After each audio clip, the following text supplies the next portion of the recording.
We talk about bandwidth versus capacity, and time and money are related in my experience. We make certain decisions based on how we feel and how confident we feel in our financial situation. So we may choose decisions that are going to increase our capacity more when we feel more financial freedom or just more flexibility, more perceived control.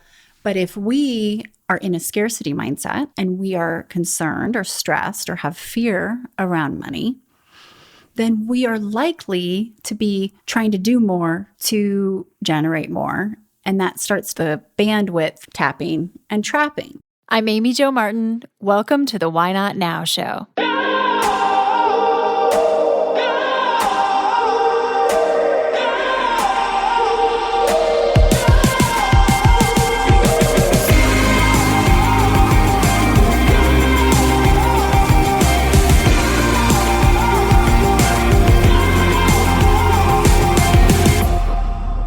You know that thing you've been thinking about doing? Yeah, that one. Why not now? Have you ever actually taken the time to ask yourself, what's stopping me? Let's talk it through. This is your chance to give that idea the attention it deserves and take action. Each episode, I have a chat with a fascinating person, from entrepreneurs to athletes, celebrities, my parents, rocket scientists, and all walks of life. We talk through a critical time when they've asked themselves, why not now? We dissect that day or even that moment, step by step.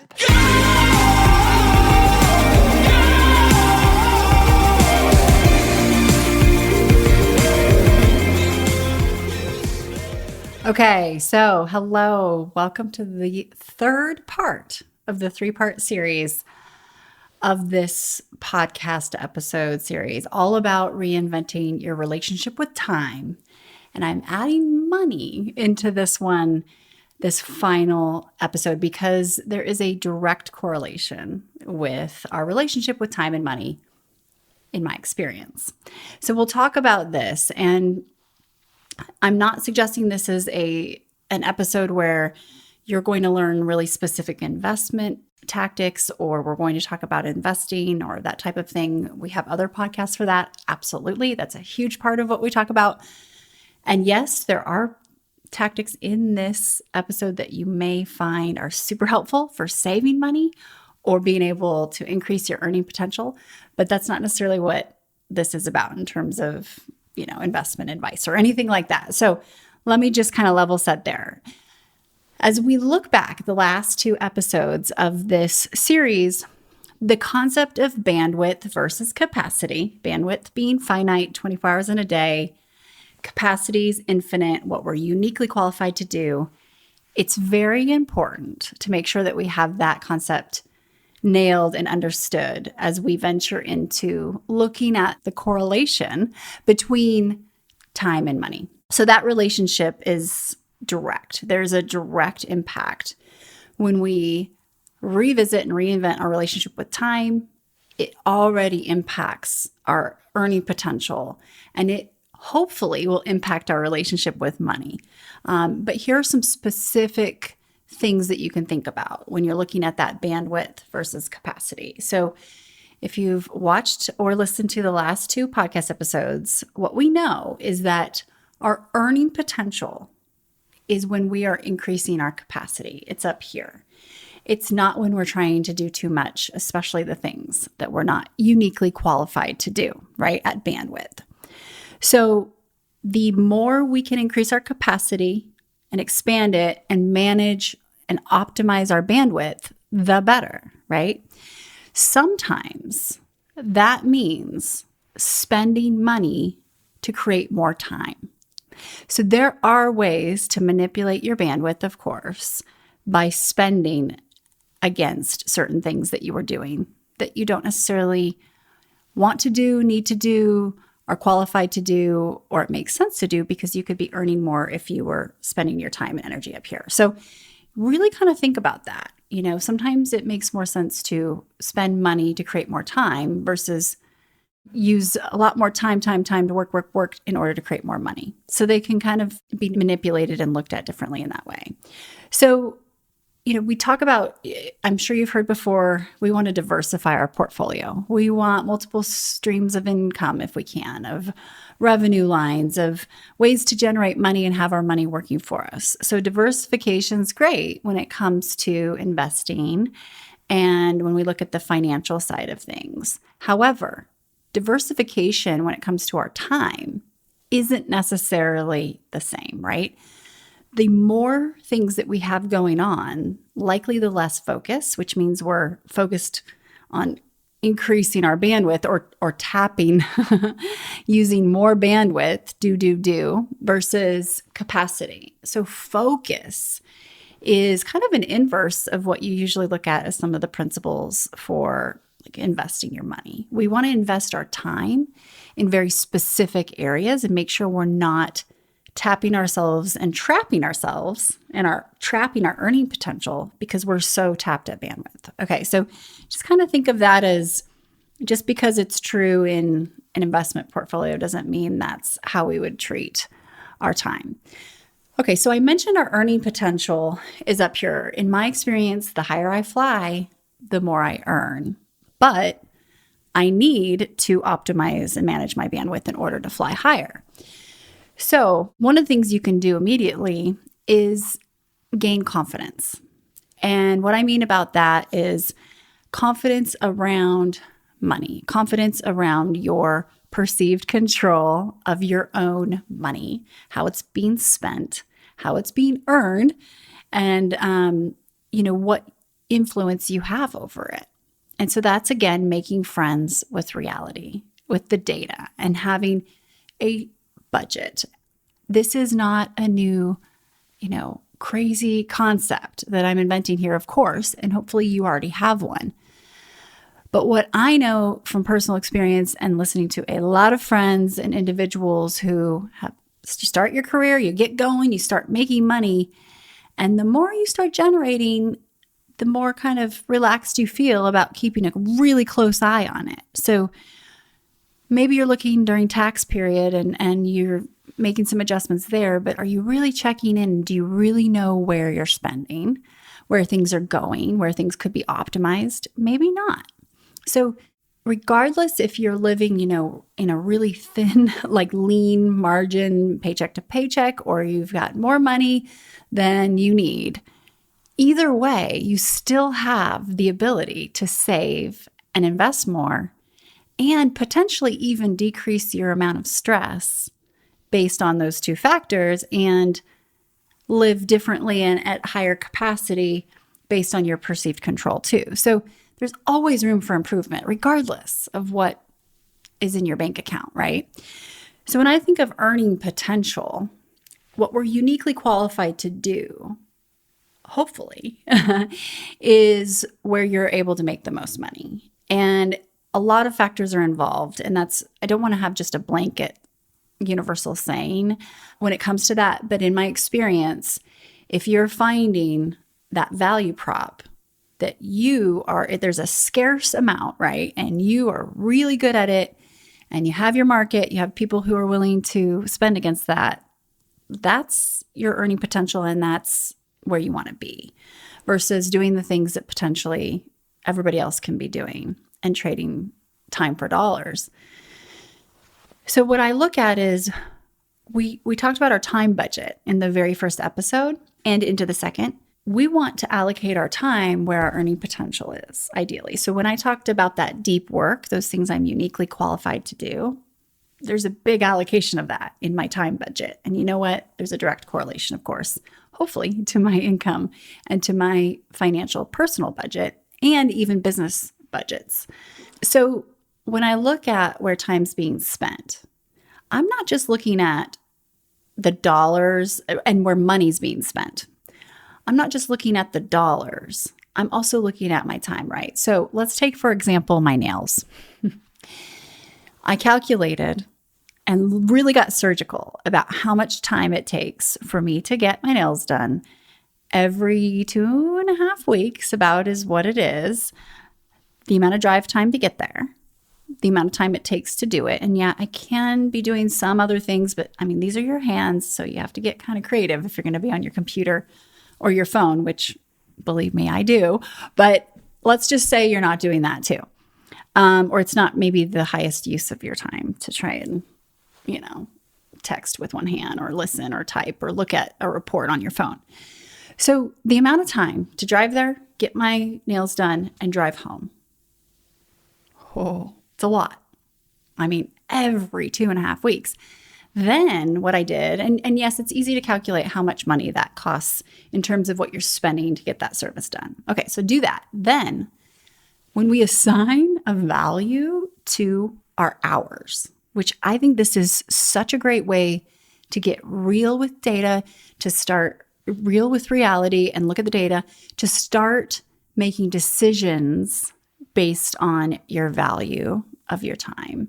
It becomes quicker to decide where I'm going to allocate and where I'm not when I think of it in terms of like an hourly rate, right?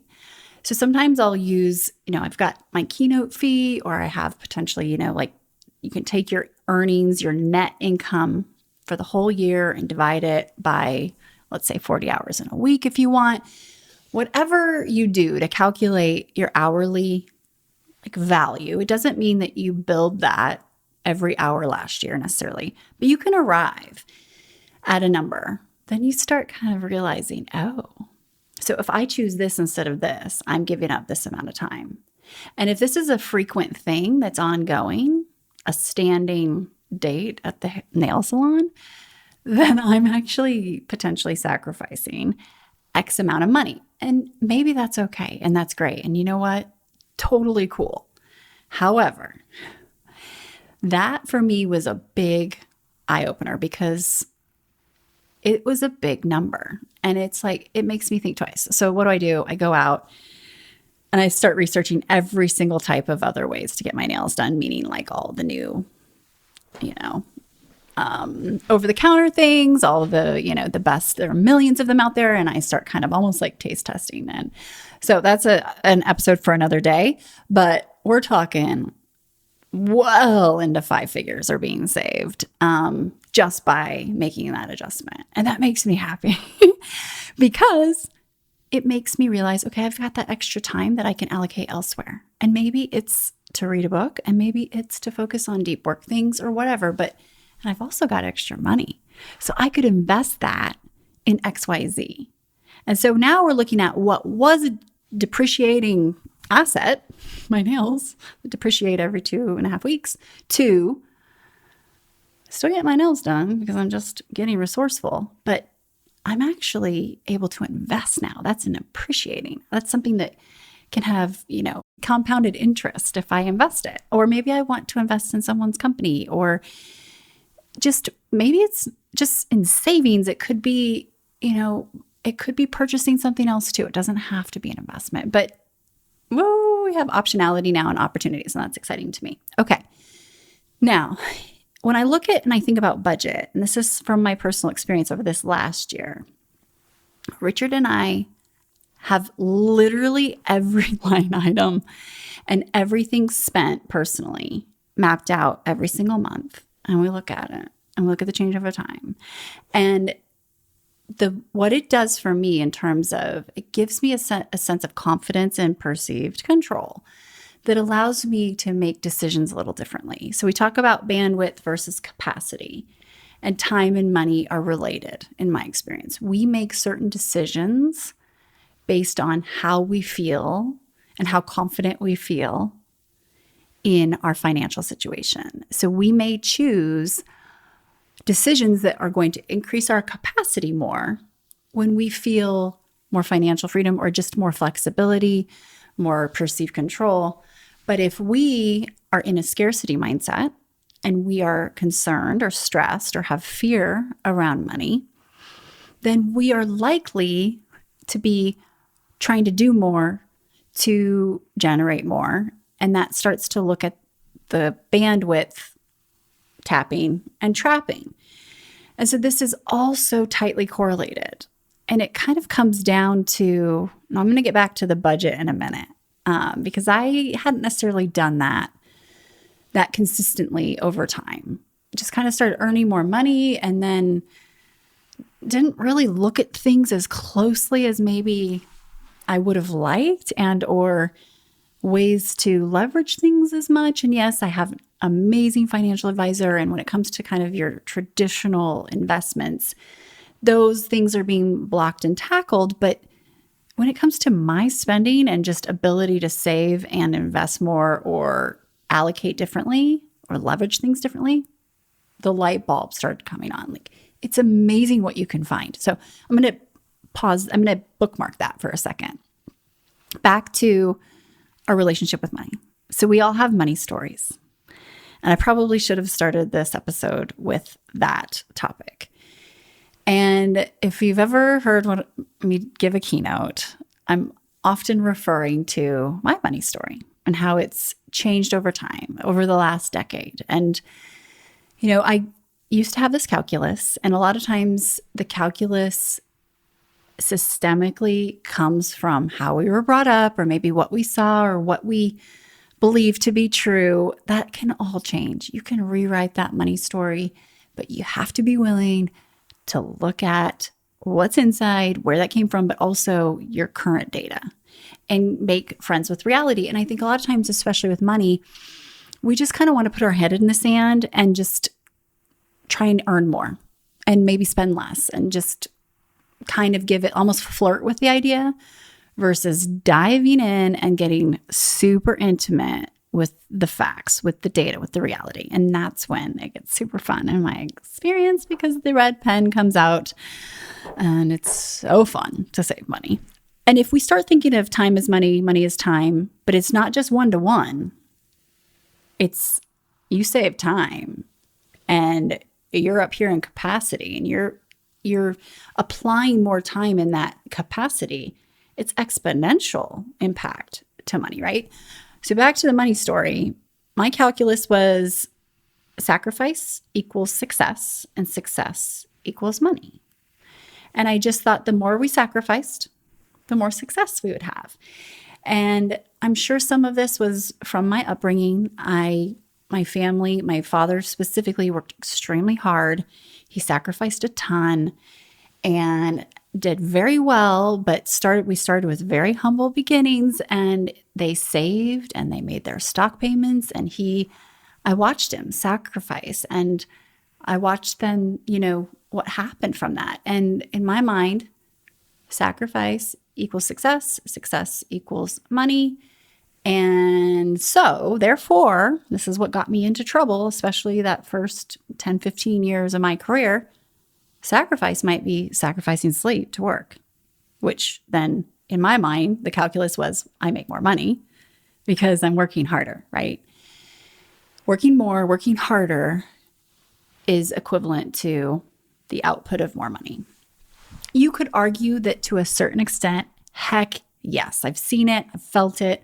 However, that is not what I subscribe to anymore, because there is a definite, not only point of diminishing returns, and you box yourself in because you're not thinking big enough, you're not growing necessarily or giving yourself time to operate at capacity, but you are also looking at the one equals the other. And actually, there came a point in my life where it became the reverse. I thought the calculus was this way, but it was actually more of a liability, right? Of course, that makes sense. So, and for me, it was a recipe for burnout, right? What I realized is I'm actually not as financially motivated as I thought. And to me, success is directly correlated to freedom. And that doesn't mean you need endless amounts of money per se, right? So freedom meaning peace of mind, freedom to do and work and be and play when, where, how I want, with who I want type thing. And I'm not Pollyanna, but I value freedom to make certain decisions and optionality greater, and geographic freedom too, by the way, map freedom, greater than a certain number or like financial motivation per se. So, or certain things, like I'm just not a super material person. I've never really cared what kind of car I drive. However, there's nothing wrong with that if that's what makes you happy. It's just, I've always been a little more, and I'll be honest, extrinsically motivated by recognition, by, feeling a sense of I'm growing, and maybe more perceived freedom that really wasn't there because the time budget wasn't as free as maybe I would have liked to think. So I had to really recalibrate that. Now, what I started to do is realize, okay, if I'm more at capacity and doing what I'm uniquely qualified to do, there's a scarcity up there that I have a solution for, that people are willing to pay a premium for. So that means I could be spending 1 hour here and make X, or I could be spending potentially 5, 6, 7 hours here and make the same amount. So we have to really look at, what do we know what capacity looks like for ourselves?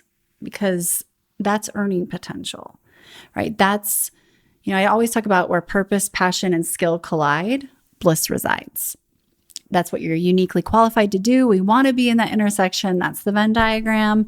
That's where income resides, and impact, and joy, and health usually, and all the good things.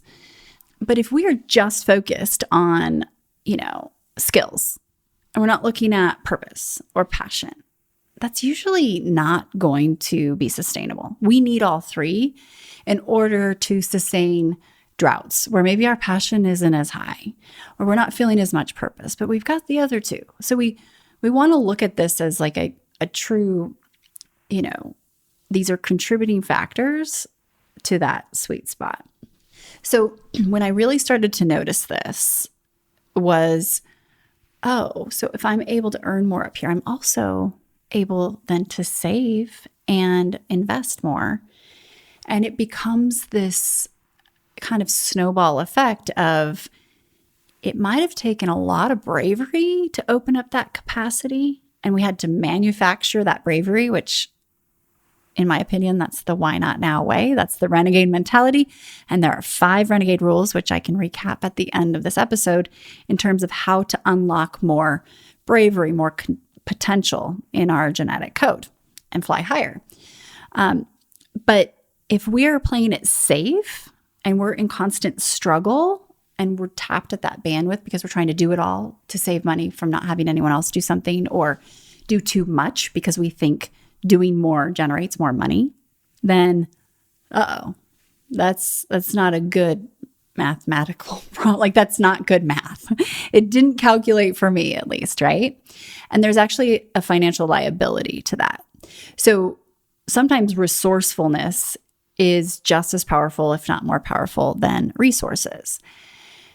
And so when we look at, our influence, and I'm not using that in terms of our, Instagram influencers, what I'm looking at as, the more we're at capacity, the more doors open for more influence, more impact, more ability to access, I'll call it power. So these are board seats, these are stages, these are cap tables, these are investment opportunities. That's the game changer, is our influence being allocated in places that will help it grow and actually make a bigger impact, not only for ourselves, but for others. That was a big aha for me. And that's leverage. That's leverage. Can we pool our influence together in a place where it's being used as leverage for other opportunities or for our capacity to shine more, versus we're so distracted and so fragmented at bandwidth that there's no influence. You're not influencing anything other than your own stress levels. That takes space. So that may mean making some tough decisions. Decisions like, okay, I have this income coming in and it's using this much bandwidth. But if I removed that and I actually was super brave and knew, okay, calculate, I could let go of that for a while if I actually turn this on and use that time up here, it would have an exponential more return. So my earning potential is that much higher if I make that shift, that it's worth that decision. And usually there are ways to test this, right? Can we pause this line item on, the P&L or this revenue stream, so on and so forth, and focus more on this and see what happens over time? Or can we parallel it just enough without being tapped at bandwidth to see if, yes, let's lean harder up here to whatever we're doing to be able to generate more. So the point is that it takes space and it takes bravery to be able to experiment sometimes what's going to actually be the best and the highest use of my time, because you can't really do that unless you have time. So there is there's a give and take here. And the more perceived just influence and control you have over your current financial situation gives you more space and more just, again, bravery versus fear, that you have the margin to be able to experiment and fly higher, per se. So the other thing I just want to talk about is, there might be ways to leverage to save a lot more money than you realize too. And this is getting into the weeds, right? We want to get our hands dirty, understand all those subscriptions, let's say, that we've been paying for. Maybe they're apps, or maybe they're things that we haven't really been using, but it's just draining every month, little by little, that adds up over time. Those types of things, we want to identify them, right? We want to bucket those. But also, one thing that I know has been really valuable and has paid dividends over the last 7, 8, maybe 9 years is points. Using points and leveraging points for things that, even sometimes big expenditures that can be paid for in a certain way in order to gain and accrue points, travel points specifically. So flights and hotels are something that it's been fascinating to see how much this has paid off over time. So if you are the type of person who doesn't have a tendency to overspend with credit cards, I am of the wiring that you pay them off every month, right? And that is important, because just like we talked about, like time and energy drains and tabs that are open and they kind of leak and they're being used, even though you're not focused on, whether it's tabs on your computer or things you're ruminating on in your mind, that's just draining energy. Even if you're not intentionally having that happen. Same with debt, in my opinion. It is just this open tab, this engine that's being used, and it's just not only that, but obviously interest. So don't use this strategy if you have challenges with credit cards and managing them and so on and so forth, being responsible. When you start using credit cards to your advantage and paying them off, it's amazing how much you can accrue for value in terms of points. And that's credit. That's real. Those are real dollars that can be applied toward flights, toward hotels. And that's really cool, because in a way, your money is working harder for you, right? And so we have a whole system for that. But there are big expenses that you probably don't realize you can use a credit card for. Pay it right off. But you get that value in terms of the equivalency of X amount of dollars toward travel. That has been fun to watch, because all of a sudden you realize, okay, I can take a vacation now and not necessarily be spending what I would have had to allocate before. But if this money's going out the door, let's have it work harder for me than just the one-to-one, right? It's like I always try to get around or help people think through a different way to operate, a different economic model beyond trading time for dollars. And at the end of the day, yes, you could net that out, but is there a way in terms of like the type, if you have a service you offer or whatever it is you're doing, you could calculate your revenue, your net income, let's say, personally, against the hours that you worked. And yes, that's trading time for dollars to a certain extent, of course. But when you're in a situation where you're literally charging X amount per hour and that's your economic model, there's usually a smarter way to look at that, whether that means productizing your value, your intellectual property, your IP, or finding a way to scale that, or even potentially, we hear about mailbox money, invest differently to where at least you're finding a way to have that money work harder for you, or you're able to generate at an exponential return in terms of the allocation of time to dollars, right? You're able to shift that multiple and increase that multiple up. But it's kind of a conversation for another day. And I know we've talked a lot about that on this podcast before, about productizing IP and finding different ways to generate money or look at your economic model differently and shift it in a way that will allow you to earn more and to fly higher. And that's still based on the same expertise that maybe you were using before. It's distributed in a different way, maybe to more people or at a higher premium, so on and so forth. Okay. So we really want to just kind of look at those leverage points. We want to look at where our time is being spent and how it's impacting our earning potential and or our current net income, because net matters, right? Not just our gross income, but truly what are those expenses? Can we change those? So there's a lot of ways to manipulate bandwidth if you feel like you're at bandwidth. So let me review the 5 renegade rules, because these apply to this entire series. And if you are new to the podcast, then what I can share with you is that over the last more than 300 episodes and years of podcasting and inviting incredible minds onto the show, these guests are so diverse in terms of their intellectual capital and experience and just the way that their brains work, but also the industries and where they come from and all the things, extremely diverse.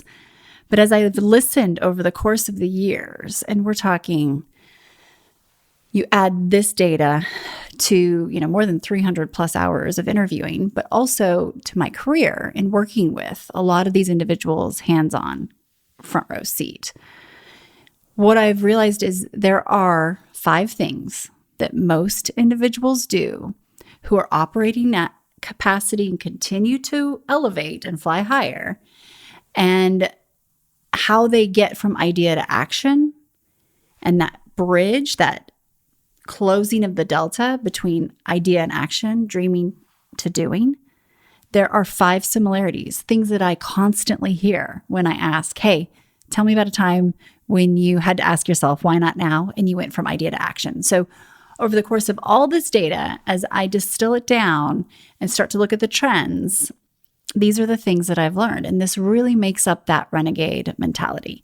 Now, every guest didn't necessarily say verbatim, I do XYZ, but they basically were describing a similar approach or philosophy. And what I'm interested in is that living and flying higher at capacity, because that's where joy and income and impact and health and a lot of things reside, and being in alignment, right? So those 5 things, what are the 5 renegade rules? Number 1, renegades identify the worst case scenario. And we don't do this because we're pessimists. We actually do it because we're very strategic. And what that does is it allows us to be operating from a place of logic and pragmatic default versus fear, right? So all of a sudden we're at the wheel with a logical mind versus fear, which is in the backseat. And so how do we arrive at the worst case scenario?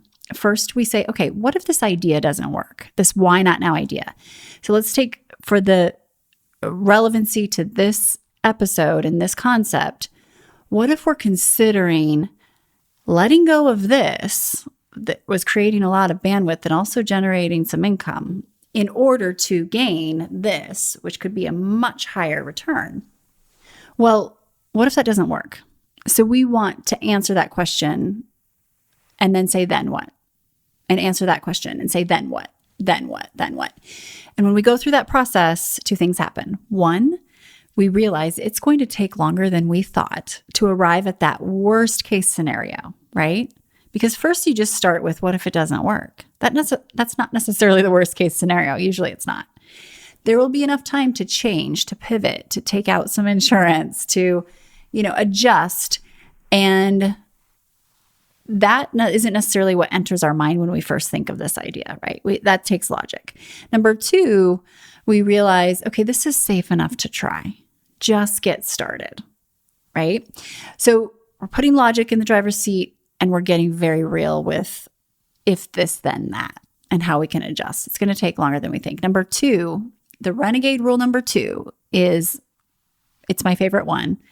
Renegades don't give themselves an out. Okay, what does that mean? That means we put a mechanism in place to hold ourselves accountable, right? So that could be as simple as telling someone you're going to do something so they will hold you accountable. It could be sending a text to someone. It could be scheduling a meeting with someone that you know you need to have a critical conversation with in order to green light your idea, right? So we're just wanting to get momentum. We're wanting to take that first, best, brave step. And it's almost like intentionally putting ourselves against the wall. So the only way forward is by taking action across that starting line, right? So there's a line, a quote by Julius Caesar. He said, if you want to take the island, you burn your boat. So we want to burn our boat, not give ourselves an out. It could be buy the ticket, schedule the meeting. Like I said, send the text, share on social media that you're going to do something that will hold you accountable. So that's renegade rule number two. Renegade rule number three, renegades leverage adversity. What does that mean? That means we don't just make lemonade out of lemons. We actually use adversity as a springboard. Adversity is really an asset in disguise. And so adversity usually comes into our lives in the form of our finances, our health, our relationships, and our careers. If you don't really have a why not now idea, look around in those places and reverse engineer, you'll probably find one. So we look at adversity as a gift, as an asset that can be leveraged into where we want to go, right? It's really an asset. Renegade rule number four is renegades are hyper aware of our mental, physical, and emotional state. Okay, what does that mean, right? So again, we are becoming friends with reality, with the data. And all of this is physiological. If you think about, our physical reaction to hearing an idea, to being at bandwidth, and literally our heart's racing and our nervous system is just bonkers, that's a physiological cue. That's data that we might need to make some adjustments, right? This is our internal GPS. This is our self-talk. We're listening to it. It doesn't mean it's true, but making note because it might need to be adjusted. And so this is strategic. This isn't just, woo-woo per se. Mental, physical, and emotional state. When you hear something or when you're operating at a certain capacity, how do you feel? How does it feel to be here in your zone of genius where purpose, passion, and skill collide versus you can't even think straight because you're so busy and you're exhausted, right? That's how you would apply renegade rule number four. It doesn't mean we're in control of it, but we're aware. Mental, physical, and emotional state. Renegade rule number five, this is the biggie.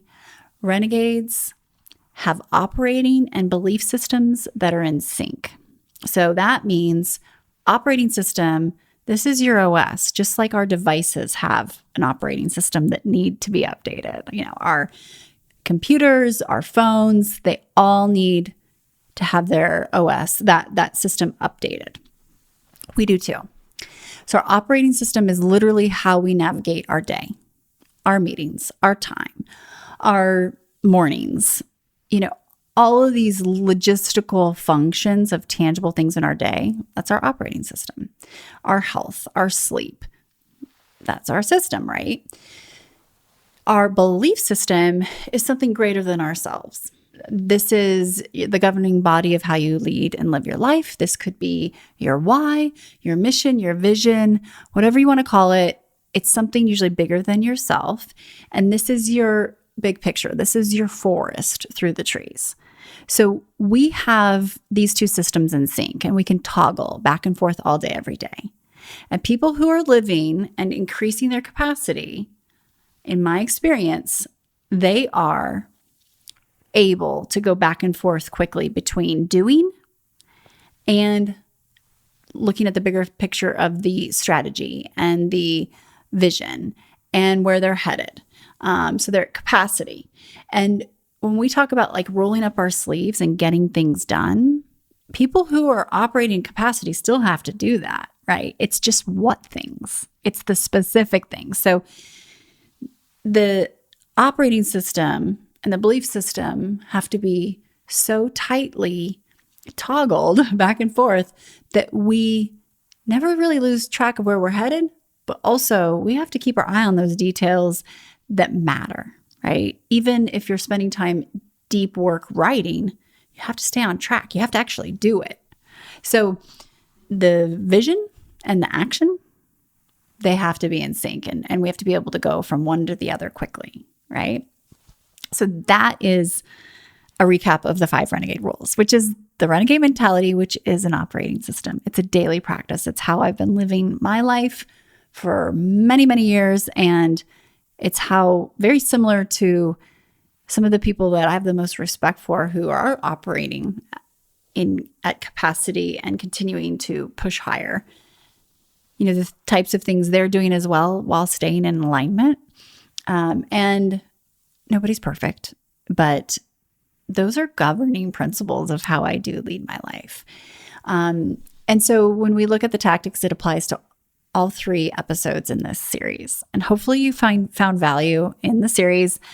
I'm excited to explore this more with everyone, and let me know how you feel about it, what you think, if you have ideas, if you have questions, you have comments. If you're listening right now, know you can go to YouTube and watch this. If you are watching here, know you have options on Spotify and Apple Podcasts and everywhere else you like to listen. So head to amyjomartin.com. If you want to sign up for my emails where I provide additional resources for all these types of things, it's exciting. I have a healthy obsession with this concept of increasing capacity and really managing and optimizing bandwidth. So I look forward to next time, and thank you for listening.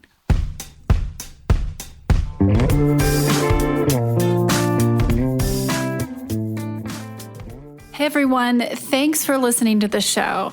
Hit me up on social media to let me know what you think. I'm at Amy Jo Martin on Twitter, Facebook, Instagram, and LinkedIn. And I want to hear your why not now moments so I can share them on the show. Just send me a note to whynotnow@amyjomartin.com.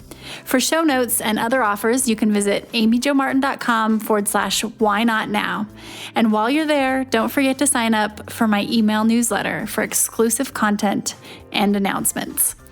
A big thanks to Rock Salt Music for all of the tunes by the talented John Coggins. And of course, a hat tip to Richard Brewer for editing and producing the show. I'll see you next time. And until then, why not now? Hi, everyone. If you are digging this podcast, please do us a favor and subscribe, rate, and review on iTunes. It just takes a moment and it means a ton to us.